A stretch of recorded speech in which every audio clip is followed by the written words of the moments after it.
Good morning, everyone. And we are finishing the week today with Alex Quigley.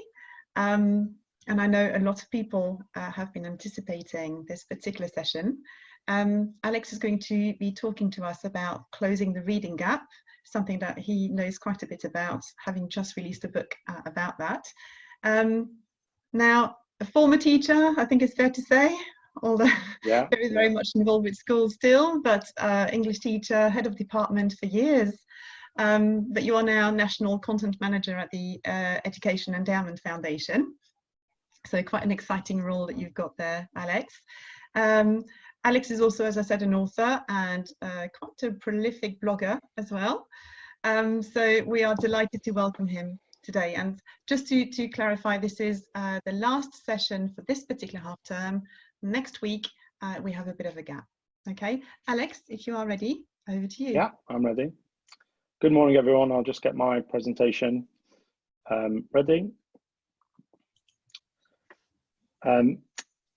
Morning. So I wanted to talk about the reading gap, and about 2 years ago when I began researching and writing this book, I didn't ever anticipate I'd be talking around school closures to the degree that we have, and I thought it would be remiss if I didn't try and have this session about this literacy challenge, about this gap that has lasted since time immemorial, but also try and hone in on some of the issues we face right now and some of the practicalities of school closures and explore some of the issues that relate to that. So I want to talk about closing the reading gap, and this was as appropriate 2 years ago. It might be more appropriate than ever, given the current circumstances children face and teachers and school leaders face.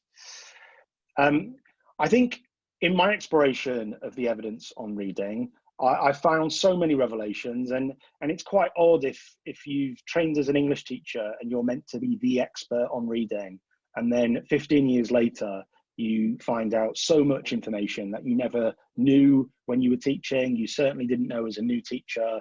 And I think we need to do a better job of supporting and training teachers about how children learn to read and how they go on to read to learn. I think, we can be trite and say it's the job of every teacher, but it is. If you're teaching GCSE science, the ability to mediate the language of science is absolutely crucial, and it's as important that you know about reading than it is if you're a reception teacher trying to help children take those first steps. And I begin my book on reading with a quote from Frederick Douglass, who, if you know of Douglass, he was a slave who became a great statesman, and his writing on slavery was so crucial to transforming America. And one of the historical factors around reading about reading is that you recognize that it's quite a recent conception. So we've only read for 4,000 or 5,000 years, but actually it's only in the last century or so that literacy and reading has become more of a universal, experience for people. And it's less than over, 150 years ago that people in America, slaves, were having they were whipped for reading, they had their fingers chopped off. And what struck me digging into that further was that actually, if you were caught teaching another black slave to read, then you could be hung. And I think what that drove home to me is the crucial power of reading. And I think almost everybody on this webinar will be expert readers. And we can often forget the experience of novice readers, just the importance of how reading opens up the world for you as a citizen. It crowbars open imagined worlds, the past, the present and the future. It allows you to be a citizen, to read the news, to dismiss, kind of fake news and everything similar. And I think too often we can take reading for granted, and I don't think we should. And I think it should be our emphasis. And in times like this, our understanding and our focus on reading should probably be more pronounced than ever. I think I want to explore just a little about the reading gap. This is a picture of my daughter, Freya, almost 10 years ago to the day. Freya's now 11. She's about to go up to secondary school. She's a bit nervous about that. She's kind of lost all of those end of primary school rituals. But I saw this picture very recently and actually struck home to me. I love it because it's Freya reading. She's actually reading, if you're interested, a Lonely Planet book. So she's not really able to read those words, but the very act that she's able to hold a book, she's able to explore it. You can see that curious furrowed brow. She still has a furrowed brow, actually. She's weaponized that currently. But when you look at that picture, you see the importance of early reading experiences. And for me, there's lots of evidence that the reading gap and the vocabulary gap and literacy experience before children ever get to school is so crucially important. And the reference here from Jennifer Logan and colleagues around when children are not read to at home, the million-word gap, for me, that was a really salient study from last year. And it showed that before children ever get to school, that if they had that experience of reading picture books and books each day for a short time, compared to their peers who didn't have that daily reading, a child could read over 1 million more words. And it's not just about the volume, it's about the quality of those rich words that you get in books that are different from our everyday talk. And that preparedness for school, that preparedness to read is so crucial. And we know in terms of the reading gap that the reading rich get richer and the reading poor get poorer.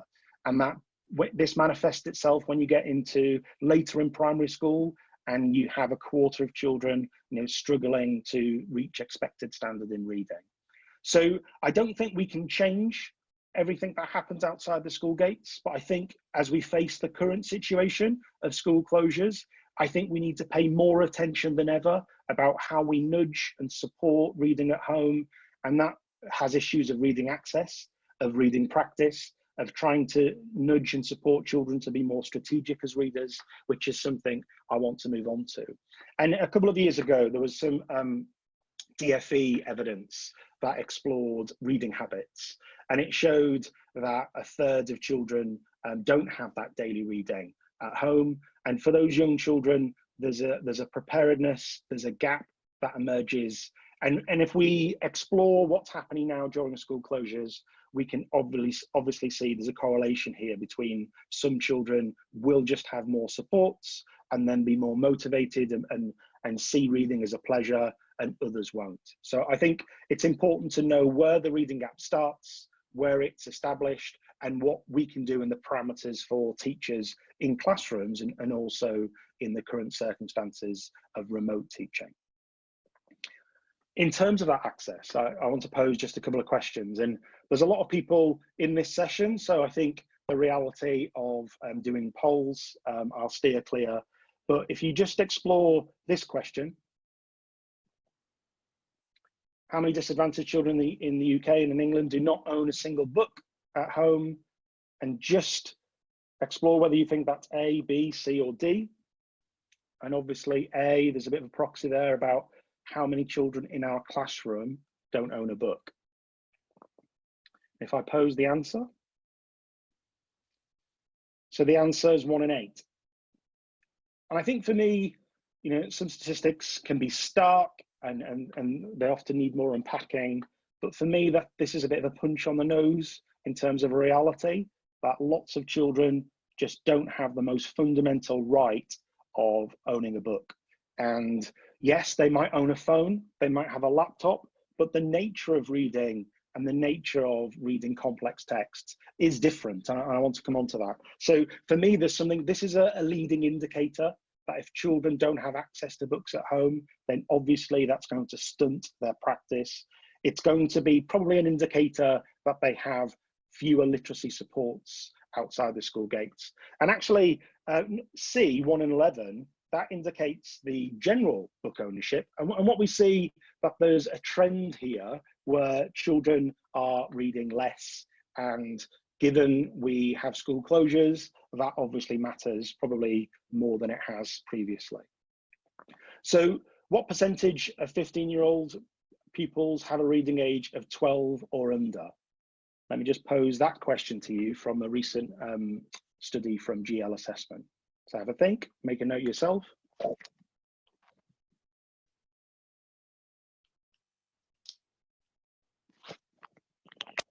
the answer?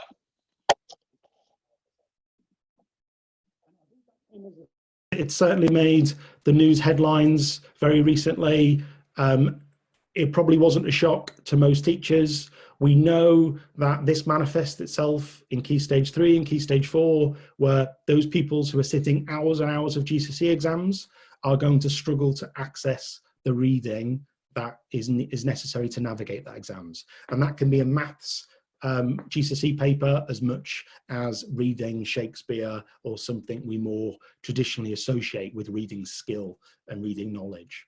So that's quite a marked statistic, and it makes clear the gap. And actually, if we row back a few years, actually we see that in year 6, that roughly the same proportion of children don't meet expected standard in reading. Now, surely you can argue about the veracity and validity of those assessments, but when we see these marked gaps, that, you know, the trend is quite clear. And how we address those, it's obviously tricky and there are no simple solutions here, but address them we must. And for me, that the visual I reflect upon is that empty shelf, that not having a book, or more likely for so many pupils is not having a shelf at all. And I think about my own children, Freya and Noah, and the experience they've had over these past couple of months. And they read every day. We're able, around the working at home scenarios, to support them. My partner supports them brilliantly, but ultimately they have bookshelves. They have lots of access to books. And that's almost a proxy again, that they're quite motivated when they're given a reading task. They do it more strategically because they have more practice. And this absence for some children, this glaring white space when it comes to reading, is something we need to linger on and something we need to work hard to address. And I want to come back to that later on. I did mention about issues around technology, and we know that in the past decade or two, that reading is changing probably as fast as any time in those 5,000 years of reading history.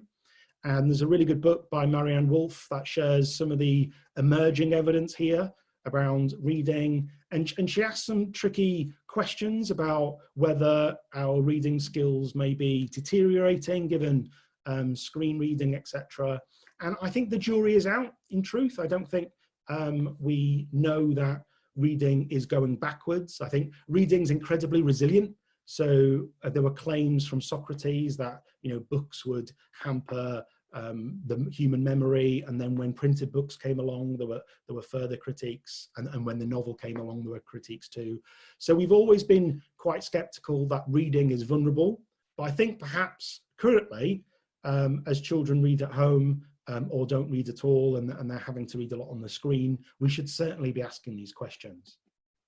And there is evidence that we can explore here that I think is instructive, and I think it's emerging, but there are some clear patterns. So this meta-analysis that's cited from 2018, it explores how, compared to reading traditional books and on paper with screen reading, that there are differences, and differences we should be aware of as teachers, and we should be conscious of as we set remote tasks and we have expectations that children are reading online.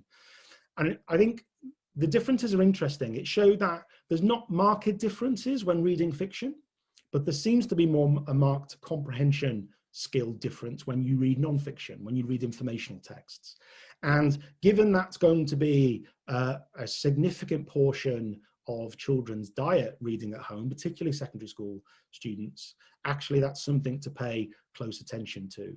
And there's something, I don't think we know the reasons why reading on screen can be less effective for many pupils. It may be something around attention, it may be something around distraction, it may be that children view reading remotely as a less serious learning activity because they read so much via their phones that they find it hard to switch modes and read more deliberately. So we don't quite know the causes of these differences, but we should be conscious that reading on screen is a different experience and it might be more challenging. And so that's something for us to be aware of, to think about as we set remote tasks, and to also think about as children bounce back into schools. So what does that mean for right now? Well, we obviously don't have very much evidence about what the coronavirus closures is impacting on reading more specifically. You know, already very rapidly there's emerging evidence that the gap will widen between advantaged and disadvantaged pupils. I think that just kind of, you know, leads from our common sense understanding about the experiences of pupils at the moment. But I think it's worth getting underneath. There are issues of reading access. There are issues of reading practice or the lack thereof. And there's also the issue of reading on screen and how you might need to read more skillfully, more strategically, more deliberately. And I want to pose that as a focus later on in my talk. I think there are interesting questions and parallel areas of evidence around school closures that are being explored. The EF, who I work for, colleagues at the EF, including Professor Rob Coe, have been looking into the school closures gap and drawing upon evidence from summer learning loss. There is, you know, quite a lot of evidence, predominantly from the US, which has a longer summer than the English schools traditionally. And that learning loss indicates that it does have an impact on achievement. There are really interesting challenges to the summer learning loss evidence base. It's not the strongest evidence base. And some of those challenges indicate that actually summer learning loss might just be, it's an amplification of the existing literacy gaps that already occur between advantaged and disadvantaged pupils. So we don't quite know, but I think we can be pragmatic and think that months out of school will lead to children learning less, and they might be reading less effectively, reading less strategically, and how we might address these is a worthwhile consideration. And I think as we face such a legion of challenges, and I stand here kind of outside of the classroom recognizing that so many of these challenges are about logistical challenges, preparing the school, making everyone safe. Then when we do face the learning challenge, it might be that reading is an area that is a best bet for us to focus on, both as we have a potential blended approach of some remote learning and some school-based learning in the near future. One of the resources I share on my website, and I will share the PowerPoint on my website from later today too, is that I think in my book I explore different areas of the reading challenge and different barriers, and I also pose different steps we can undertake, and we can't do everything at once. And actually almost every school and every teacher is already doing reading in some sense or another. But I did want to, in the time we have, draw upon one area, and it's step 4. And step 4 is about how we may teach, model, scaffold pupils' reading so that they become strategic and knowledgeable readers. And I want to come back to that and situation of strategic and knowledgeable. I often think we can swing with a trend around education and pedagogy and curriculum. And I think a focus on knowledge and how much you need to know and the background knowledge to access reading is integral. And it's probably our first order problem. But also I think we can too easily neglect that there are reading strategies and approaches that pupils need to undertake, whether they're reading on screens, whether they're reading a traditional book, whether they're in the classroom or at home. So I want to unpick this a little, and hopefully it proves instructive and useful in that regard. Firstly, I want to get you doing some reading. So I want you to deploy your expertise, which is surely extensive around reading, but I want you to feel like a novice a little again too, and put yourself in the position of one of your pupils. And I want to introduce this German text, Brexit Boris, You'll already be kind of looking at some of the nouns there and making some judgments. It feels like a simpler time when our biggest problem was Brexit, and that's not gone away. But I do want to tackle this short passage. So my task for you, I'll give you a short amount of time, is to read this short passage and then make your best attempt at reading comprehension. What do you know? What can you piece together about this text? And as part of that activity, try and think what strategies you're actually deploying to make sense of this text. So over to you for a short amount of time.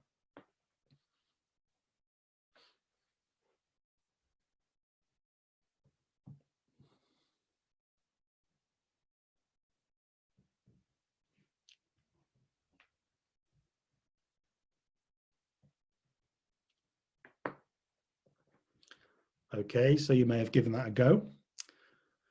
Now, what I'm going to pose for you is the answer. Okay, so this is a build article found online, and I skillfully used Google Translate with a few edits. And it unpicks a news story which feels like a world away, but it was not too long ago actually, around the BBC and the potential dismantling of the BBC, and a German perspective on that, the legendary BBC. And what I imagine is, as you read that German, you might be drawing upon your GCSE German, you may be a German speaker, you may have, like me, very little German, next to no German, and of course that language background knowledge was integral for your ability to unpick it.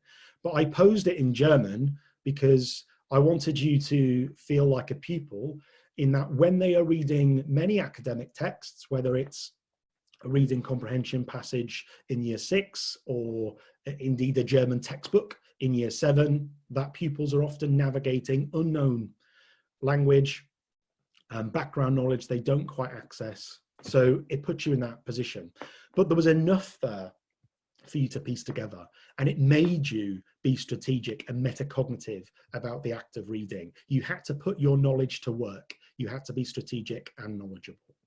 And what I want to do is just walk through what I think was that tacit expert process that you undertook when you read that passage. And it's so expert that it's automatic and you don't think about it. And like driving a car, you have long since forgotten about the complexities and challenges of looking in your mirror and changing gears at the same time. And I think it's useful to put ourselves back in that position of a struggling pupil who is a novice, who is reading a text in German or in physics or in year 5 on a topic they know very little about, and remember what that feels like. So here are my jigsaw pieces that walk through a stepped process.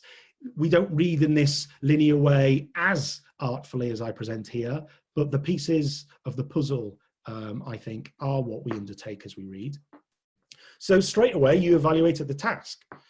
Probably before I even asked you to read and translate that passage, you already began doing it. You, I suspect, looked at the headline and you activated Brexit Boris in an instant. So you begin skimming the text. You appraise what type of passage that might be, from it being German to what type of text it might be, and you start to dig in very quickly and you start to scan the proper nouns. So I expect you looked at Brexit Boris, at BBC, at Netflix, and these were the familiar words that you were able to very quickly start to artfully connect together. And if you have German knowledge, you probably had a lot more background knowledge to access, and it was a much easier job. So you start to activate your prior knowledge. So you see Brexit Boris, you see BBC, and you start to make connections that is dependent on your knowledge of the world. And then you probably did some rereading. So you quickly scanned and you got a sense of the text, you quickly appraised those key nouns, and then you started to go back and started to be more deliberate and analysing sentence by sentence. You started to link those nouns and ask further questions. You started to make more detailed predictions about what this text was about. And then you started to build schema. You started to piece together the mental model of this text, or you started to visualize this text. And I think schema is a term now that we're getting much more familiar with. It's a term that Ofsted are using more commonly, and a lot of, I'm seeing it appearing in much more writing for teachers. So this schema building is part of our curriculum building. It's part of our everyday teaching. It's just the language about building and connecting prior knowledge, and what we know leads to learning new knowledge. So we undertake that. And then when we started to build a sense of the text, we start to fill in the gaps. We start to take those pieces that we couldn't quite fit. So we might explore unfamiliar word parts, or indeed unfamiliar words and phrases. We might start to try and evaluate and glean some more meaning from punctuation and sentence structures and syntax. We might start to clarify our understanding. We might start to ask further questions and probe what we know and what we don't know. And then finally, we likely summarize. And I think summarizing is often a kind of a real master skill in the reading process, because it doesn't just, piece together that knowledge and starts to build new knowledge. It also helps us elaborate and create a richer schema or mental model of a text, which makes it more memorable. So you have here this nice, neat picture. You have all the pieces of the puzzle. And if you're like me, your jigsaw puzzles might have become more part of your daily life at the moment, which again is another unexpected factor. But I think the reality of this puzzle is that for so many of our pupils, it's a bit of a jumble. And it's not a linear, clean process. Not every pupil sees the full picture. In fact, most pupils don't. And if I return back to those 15-year-olds, that quarter of children who've got a reading age far below the chronological age, or that quarter of children who don't meet the expected standard in Key Stage 2, or those children who don't match the phonics check early on, they have this jumble and they have crucial missing pieces. And I think that's where we need to attend so much of our focus at the moment. And I think there are strategies that help us think about how we read and reread, and how we read more strategically. So one approach, which I've labeled just this gaze approach, actually is just a way of making visible and making deliberate the act of rereading a text, and how we skim and scan initially, then how we analyze more carefully. So it might be a geography case study in year 11, it might be a science experiment description in year 5, but we need to read with deliberate attention, and we need to get the gist, but we need to go beyond getting the gist. We need to have a fuller mental model, a fuller, richer schema, the full picture. Otherwise, what we read is not remembered. And I think if I worry a little about what's happening with a lot of home reading, I think for your average to weaker readers, they will read a text, but they will be less strategic and they will probably forget elements. And I don't pose these strategies as anything new. My research for the book explored reading throughout history. And when you explore how medieval scholars would read, they would very deliberately have multiple readings of the text. They would first read for the grammar, then they would read for meaning, and they would read for a synthesis of what other commentators thought about such books, before they then elaborate and talk about what they've read. So rereading, deliberate strategic reading, is as old as reading itself. It's just that we can often take it for granted, and we should surface it and be deliberate and explicit about teaching children exactly how to read, and in different domains. How you read a word problem in mathematics, rereading and extracting the mathematical operations from the vocabulary in mathematics is really key. Whereas if you read in history, you are often corroborating sources. So that's a very different type of reading.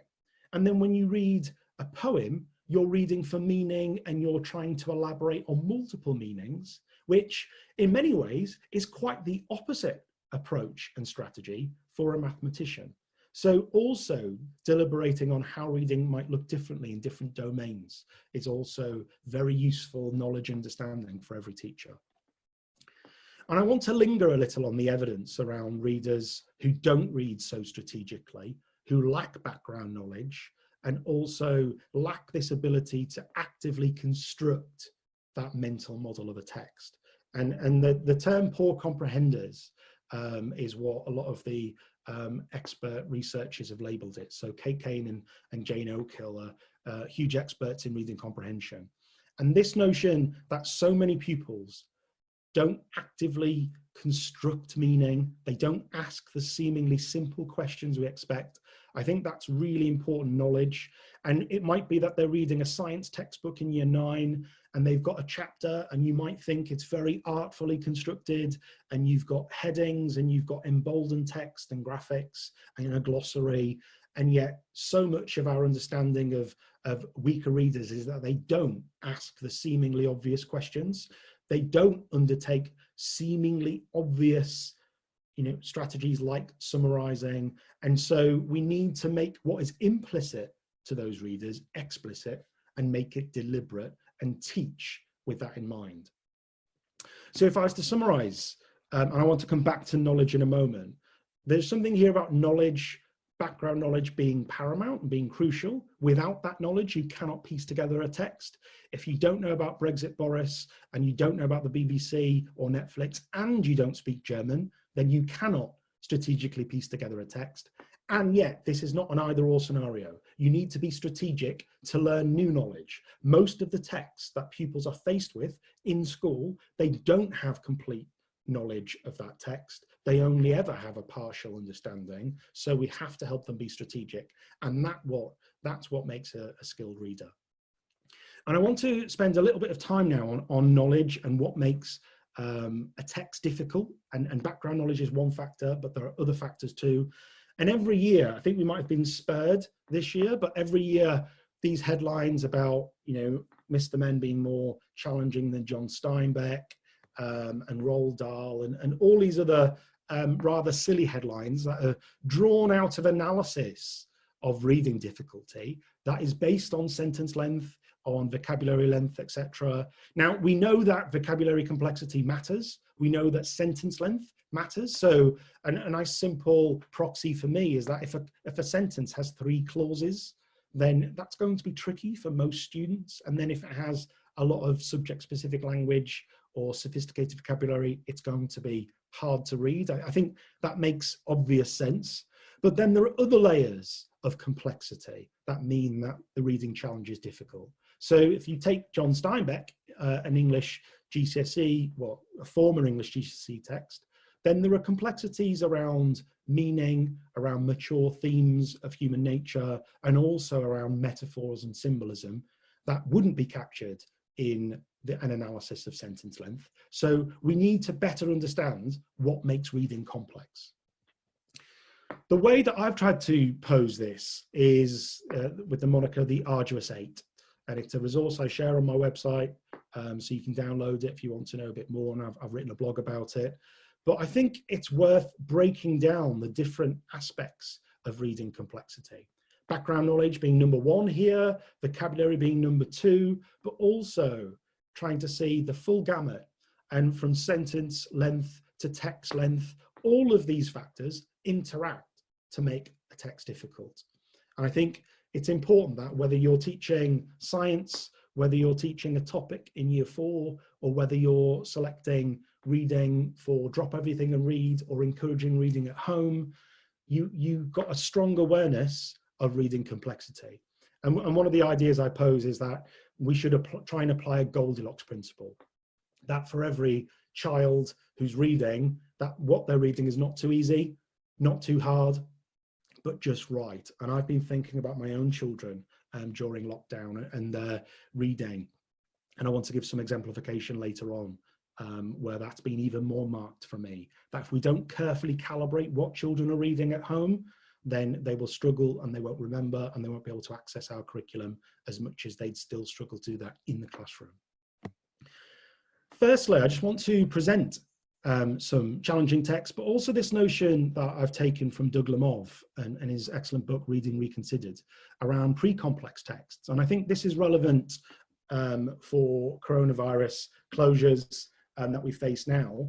that we might have to try and identify and support those pre-complex texts that help build knowledge of the world, help build those mental models of say, Dickens, but do it in a way that's accessible, that meets that Goldilocks principle. So this is a book, The Illustrated Stories from Dickens, that I read with my little boy Noah, who's 8, turning 9 in a couple of weeks. And we read this a few months ago, and it really struck me reading this book, how it was accessible, because the sentence length, the story length was mediated very carefully, and yet it was still challenging. And one of the things that struck me as when we read this text together before bedtime were the number of questions about the Victorian era that it prompted and that Noah was asking. So questions about child mortality, not in those words, questions about poverty, questions about society and history. And what was really great, it added a rich knowledge of the world in a way that was still accessible, and it wasn't going too hard too early. And I think here there's a message for our curriculum, and a message for both our curriculum within the classroom and our curriculum outside the school gates. And if I was to also focus again on I'm conscious on using English text in the first instance, because that's an area I'm most familiar with. I think in secondary schools, we can often see a solution that if we just read the text earlier and read it again, maybe, that will mediate the complexity. And I think that's a suboptimal approach, and that we should try and leave Romeo and Juliet for an apt approach and read it as late as possible, but try and support our novice readers to read pre-complex texts. So Rani and Suk by Bali is a contemporary story that effectively takes the narrative architecture of Romeo and Juliet and presents it in the present day. It offers really complex themes and interesting, debates. It brings new challenges around culture and race that I think are really valuable for children in our classrooms, but also is a Goldilocks text in its accessibility, and it readies children to read Romeo and Juliet later on. So I think here we're thinking about curriculum building, we're thinking about text selection, we're thinking about what children read in the classroom and outside the school gates. And one reflection recently, my children have been doing a lot of reading around subjects, and I've been trying to support with that. And one of the things they've not been reading, but I'm conscious of, is BBC History Magazine offers really interesting articles on history that offer themselves pre-complex texts that ready children for that diet of reading like a historian in secondary school. And I think this thinking around what Christine Council calls the hinterland of subject domains is a really useful concept, and trying to read more broadly and reading multiple texts about a period in history, multiple texts about a concept in science, can actually deepen understanding and help children build that schema that we talked about earlier. And it offers more concise, broken down texts, but many times it might actually offer more elaborate texts that we can read around the margins of the curriculum. And this is something that teachers are conscious of, and we're also conscious that the curriculum is full to bursting, but how do we ensure that children are sustaining reading that is rich, that is building their knowledge and reading skill? These are questions that every teacher needs to be posing. In terms of science, so my daughter Freya, she's in year 6, and she's very interested in science at the moment. So we've bought books around women in science, which she's found fascinating and have really propelled her motivation and interest. And I was keenly interested in this book on the periodic table, and how it was quite a typical informational text, quite complex, lots going on, but lots of scaffolds as well. But what I recognized reading this with my daughter was it certainly built that broader background knowledge that will help her preparedness for secondary school when she begins in September. But also it was still a significant challenge. And I had to try and navigate and support her reading this, and my partner also. So this is about understanding what makes a text complex to read. It's understanding our pupils and what barriers they might have. And also it's about carefully constructing a curriculum that develops a connected complex, rich diet of reading. And that's something that is about building a curriculum and building a culture that emphasizes reading.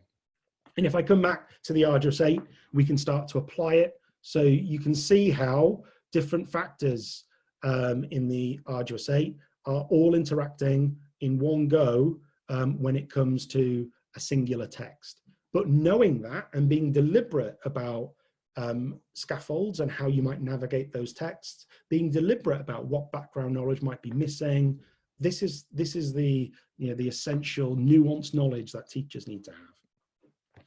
And I want to just pose one example of reading background knowledge and Goldilocks text during school closures. So my children were both reading about the French Revolution only last week, and I tried to find some good reading for them that was just right. It was some Goldilocks reading. And on the left-hand side, you see that Duxter's text, and it could have been, Britannica, it could have been the BBC, but it was well calibrated reading material, full of rich, complex, terminology, but mediated in a way that was accessible. And because of various reasons that my partner wasn't supervising at that moment, neither was I, my little boy went onto Wikipedia to find out a little bit more about Robespierre. He still can't pronounce Robespierre, by the way. That's a bone of contention in our house. But when he explored Wikipedia, he couldn't make head nor tail. And actually, he ended up writing down some notes that he knew very little about. And it really brought home to me how background knowledge is crucial, but also how reading selection and mediating reading was really key too. And the difference between Duxter's and Wikipedia was really pronounced. And if I just take that reign of terror, obviously there's just a wealth of powerful knowledge here that every time a child reads, they need to draw upon, they need to activate, they need to use. And just unpicking that one word, reign, and homonyms we know can be tricky for many pupils. If you just explore some of the underlying worldly knowledge around that singular term, you start to see the complexity of reading. And this is where the vocabulary gap and the reading gap are inextricably linked, and that we can address them together.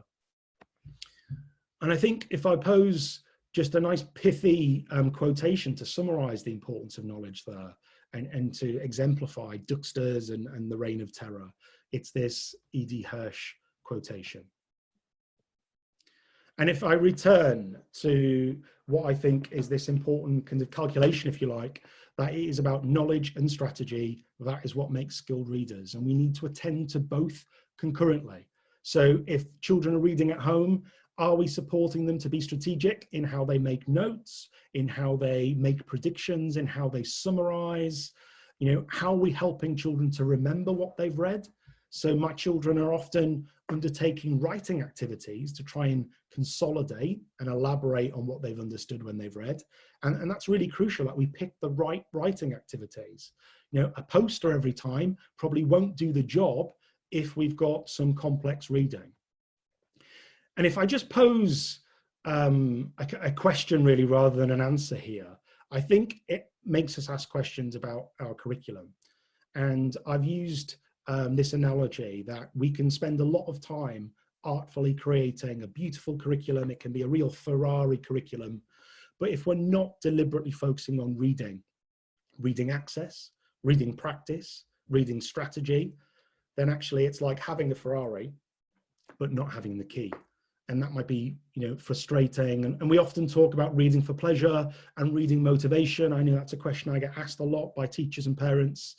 But fundamentally, our first order question here is, how do we help children to be more skilled readers? Because that will foster the motivation and the pleasure that then creates this reading richness and the reading rich getting richer. So there are questions about curriculum that are still live for us now, and that become different and pronounced because of school closures, but no less pertinent. And I don't think I can address a whole school reading culture with appropriateness and with the depth that it deserves in the talk time that we have now. But I think this is about every teacher having apt training. So that might be maths teachers and science teachers in secondary school as much as any other teacher, And in primary school, there's learning to read. Every teacher needs to understand the role of structured phonics and fluency and vocabulary and reading comprehension strategies, as well as reading to learn, and how you connect up those reading texts, and how you build your knowledge and understanding and get better at accessing reading comprehension assessments and fundamentally accessing the school curriculum. In terms of reading culture, I think we can too often be superficial in this regard, because we're all so busy and we're all doing reading in various ways. And I think the likes of milestones like World Book Day can be positive in signaling reading matters, or drop everything and read can be positive in that we're allocating time to reading in our school day. But I think the problem is more nuanced and challenging, and that one-offs won't make a difference, and that we need to ensure that reading events and drop everything and read are really strategically implemented. And that might mean that reading selection and reading access, particularly for those quarter of children who struggle most, I think reading access and supported book choices and supported reading strategically will matter, as much as we need to be thinking about every text we choose in the classroom and how we approach reading outside the classroom. And just one strategy here that I think is pertinent to the reading gap and pertinent to the current issues we face with school closures is that we can often think that book gifting would be an answer. So we've got that empty bookshelf, and that's the issue that is so salient to us, that so many children just don't even own books, and how can they ever become school readers without that ownership? What I want to pose here is problematize that a little, in that book gifting is probably a very positive notion, but in and of itself, it's unlikely to be successful unless we think of how well it's implemented and the structured support that is wrapped around it. Because ultimately, lots of struggling readers don't really have the ability to read a book, even if it's gifted to them, even if it's a rather well-chosen selection. They still need supports in the home. Parents still need supportive nudges. So they become quite complex implementation challenges. But if we're looking at reading access and reading practice, they are good things to focus on in the moment we face now and when we return back to school. But book gifting isn't an easy solution either. So we come here to, there are lots of different priorities. And they all interact with one another. So there is no kind of definitive start here, everybody response that I can pose. This is about reflecting on what we're already doing, reflecting and auditing our reading culture, our teacher knowledge, our pupils and how well they're attaining and accessing the reading materials of school. But we probably need to make some choices around prioritization. So this is a resource that again is on the website. You can draw in, and this could be, part of a conversation with colleagues at school, but we need to put things in some sort of sequence, because we can't do everything well at once. And just to reiterate, I think given our current constraints, we simply can't do everything. So reading assessment, small group reading and lots of things that we would typically do if we were unfettered by school closures, we have to be pragmatic. So there's new priorities that might emerge. And this isn't something that any singular teacher can do. I think there are school level, departmental level, phase level conversations and supports that need to happen here. I think happily, because reading and the issues around reading are well known, I think there are lots of resources. So at the top there, I've got a lot of free resources that you can download, some of which I've highlighted in this session, vocabulary resources too. There are some fantastic websites that have got really well underpinned by evidence. So I think Reading Rockets is an excellent website. It's American. It covers all aspects of literacy, not just reading. But I keep on going back to that again and again and sharing that with colleagues. So I recommend that. There are experts. So we've already heard from experts like Diane Murphy and Dan Willingham, who are kind of experts in reading. I mentioned Doug Lemov earlier, and you've got the likes of Professor Tim Shanahan, who's expert. I mentioned again Professor Kate Kane and others. There is a wealth, a real group of experts that every teacher should know something about. And in my reading list that I pose in the resources for Closing the Reading Gap, lots of those are referenced, and there's quite a lot of free online resources, so please do dig into that. And also there are interventions, and in the time that we have now, it might be worth reflecting on what might be appropriate catch-up interventions for some pupils. I just mentioned Nellie here, which is an early language intervention, which is about oral language, but it's about that preparedness for school. And if you remember all the way back to the start of the presentation where I showed you that picture of Freya and the important foundations that need to be in place for reading, there are interventions that at each stage for pupils that are evidence-based, that are best bets. And then lastly, I work for the EF, and I've played a part in writing some guidance reports, including the secondary literacy guidance report. Here is the Preparing for Literacy guidance. I think there's a lot of gems in there. We're currently updating the Key Stage 1 and Key Stage 2 literacy guidance reports. So we hopefully there's some useful resources, additional and new for September particularly. And then we've produced some COVID resources that we think are helpful too around reading and having conversations around reading. And I think actually trying to shrink this problem for parents and not trying to worry parents so much. That small acts of reading daily, talking about what's been read, can have a big impact, and they can really accumulate, and as the evidence indicates. And if you follow me on Twitter already, you'll know I spend far too much time on Twitter, but hopefully I also share some useful sources and resources and try and amplify a lot of the expertise in this area. And I'm sure in the coming months, given our unique situation, there'll be more evidence and more interesting insights into reading that we can hook into too. So do give me a follow and do ask me a question if that's helpful. And it'd be remiss if I didn't plug my book and say that might help too. Thank you.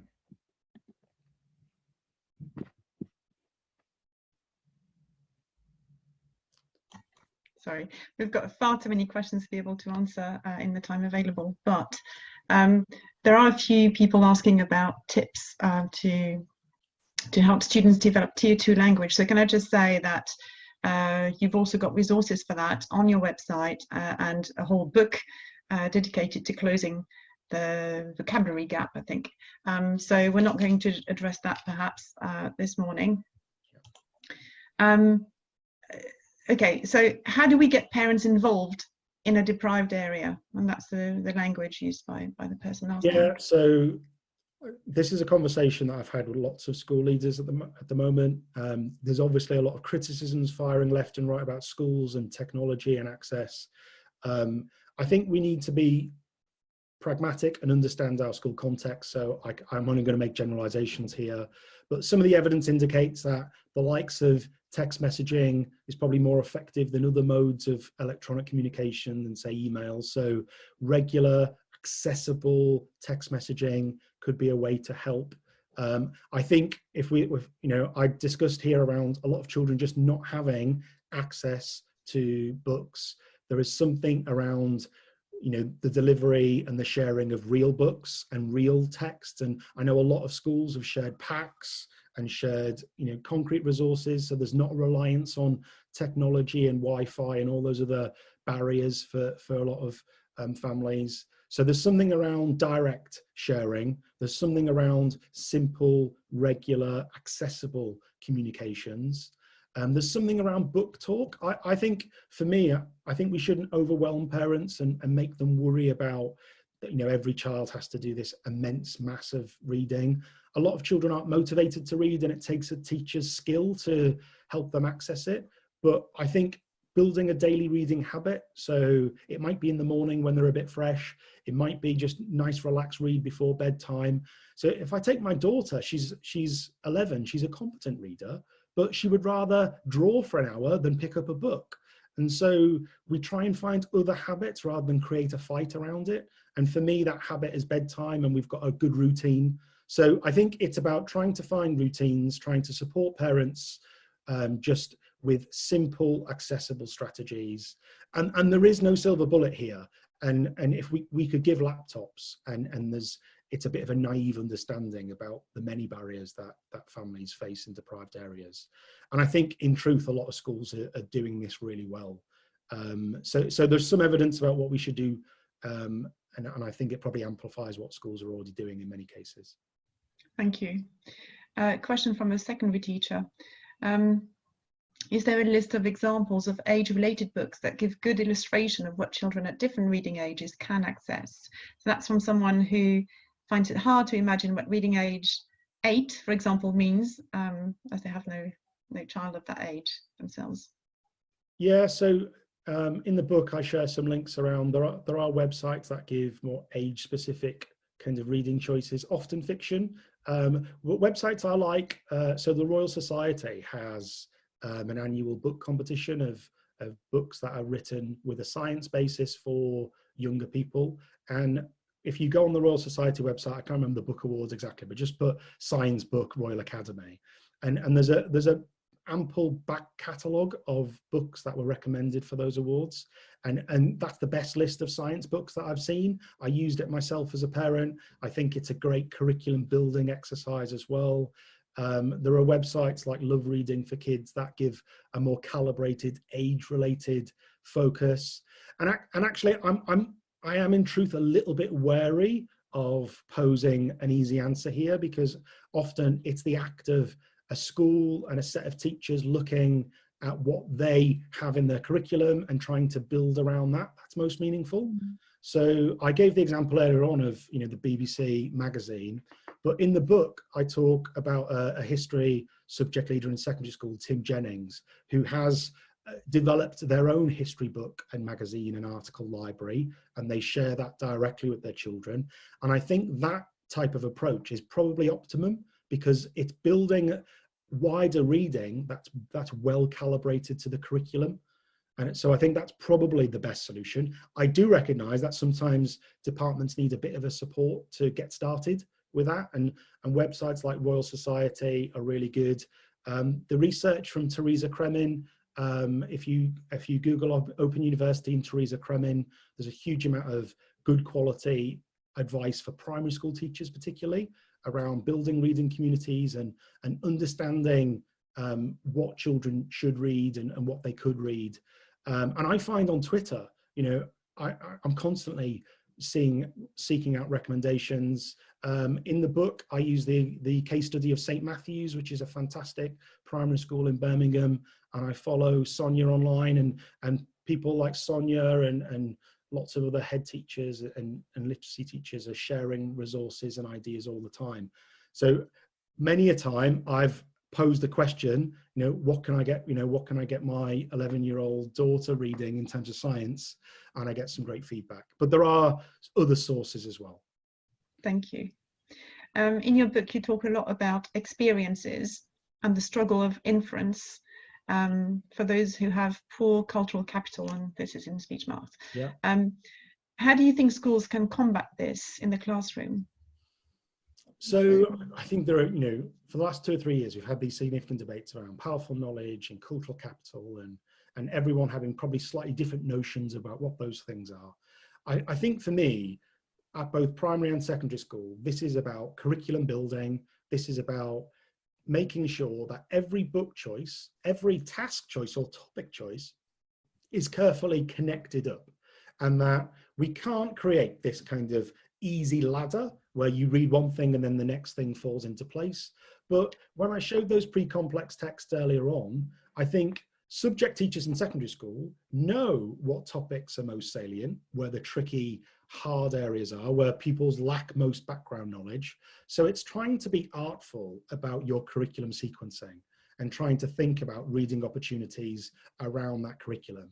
And I think in primary school, you know, just after this session, I know the Reach, John Hutchinson, and who's spoken on researchED, and other colleagues from the Reach school are talking about how they've approached, the history curriculum in primary school, the geography curriculum. And when you look at it, it's about really well calibrated, well sequenced decisions around topics and texts. So there is we can't take every child the zoo, we can't take every child the cinema or the theatre or go on holidays, but what we can do, we have a huge capacity in terms of the curriculum experiences we offer and the richness of reading we can support, and thinking around what happens outside the classroom and just trying to build that up cumulatively. I think we can make a difference in terms of the knowledge and the cultural capital, for what that term might be. Yeah, you've certainly made the case for really carefully building the curriculum and all the reading around it. And someone was commenting on the fact that libraries should really be supported. It should be a supportive system, a two-way system in schools. Are audiobooks valuable in supporting students' reading progress, or do the benefits come from actually following the words in a physical text? Okay, so this is a tricky one. So the evidence is, I don't think, categorical about this. So a little bit like reading on screen is different to reading on the page, and listening to a book is different. So it can depend. Ultimately, it can depend on how much attention you're allotting to that listening. So I've got to listening to audiobooks, and on my weekly shop, I listen to an audiobook each week, but I'm not allocating all my attention to that listening. And actually, I can only read certain books.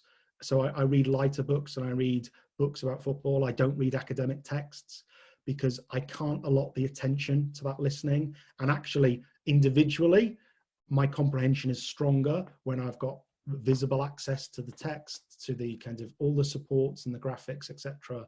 So I think probably in many cases, reading on paper would be optimal and more effective in terms of comprehension than reading on the screen. In terms of audio, I think we know a bit less. What I would say in defense of audiobooks is actually for a lot of children, there's a motivation factor for audiobooks. They're able to switch off a little, they're able to concentrate in a way that feels comfortable for them. So what I would say is in some cases, audiobooks might enhance motivation, which goes on to enhance practice, which improves reading comprehension.